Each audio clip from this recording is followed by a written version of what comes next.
Facing the could not open WhatsApp error on your iPhone?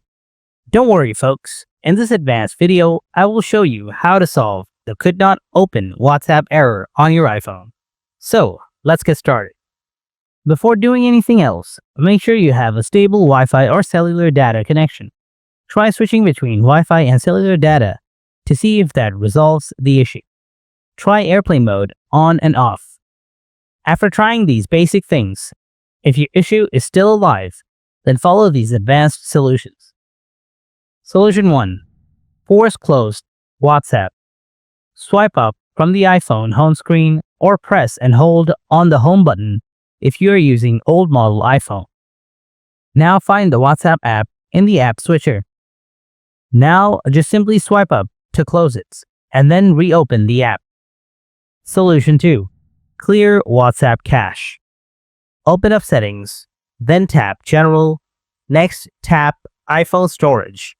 Now scroll down and find the WhatsApp app. Next tap on WhatsApp, then tap Offload and again tap Offload. After that, tap Reinstall. Solution 3. Enable Background App Refresh. Go to the Settings app, tap on General, scroll down, tap on Background App Refresh. Again, tap on Background App Refresh. Now select Wi-Fi or Wi-Fi and cellular data from here. Then go back. Scroll down. Find the WhatsApp app. Make sure to toggle it on. Now go to the WhatsApp app and try to open it again.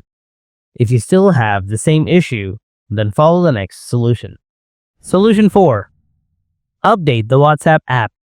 Go to the App Store, tap on the search icon from below.